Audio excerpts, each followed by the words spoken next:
VPN என்னன்னு பார்த்துருக்கோம். விபிஎனோட types பார்த்துருக்கோம். விபிஎனை பற்றி நிறைய டீட்டெயில்ஸ் பார்த்துருக்கோம். அந்த விபிஎனை வச்சு அதாவது ஒர்க் ஃப்ரம் ஹோம், அதாவது நம்ம ஆஃபீஸோடைய டொமைனை வெளியில் இருக்க டொமைன் மூலமாக எப்படி வெளியில் இருக்க டொமைன் மூலமாக எப்படி நம்ம ஆஃபீஸோட டொமைனை இன்டர் கனெக்ட் பண்ணுறாங்க. எக்ஸாம்பிளாக ஒர்க் ஃப்ரம் ஹோம். இப்போ நம்ம வீட்டில் இருந்து ஒர்க் பண்ணுவோம். வீட்டில் நம்ம என்ன நெட் வேணால் யூஸ் பண்ணுவோம்.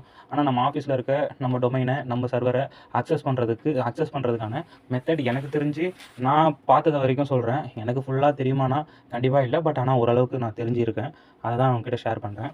ஆக்சுவலாக இதுக்கு இந்த இமேஜை இந்த ஒரு இமேஜ் இன்னொரு இமேஜ் இதிலேயே நான் ஃபுல் டீட்டெயில் நான் கொடுத்துட்றேன்.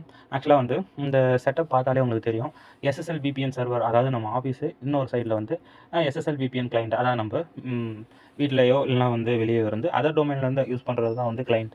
ஓகேங்களா? இப்போது SSL VPN சர்வரில் என்னென்ன நீடுன்றது நான் ஃபஸ்ட்டு சொல்லிடுறேன். ஆக்சுவலாக SSL VPN நம்ம ஃபயர்வாலில் கான்ஃபிக் பண்ணுறோம். ஃபயர்வாலில் பார்த்திங்கன்னா அது எல்லா ஃபயர்வால்லையுமே எல்லா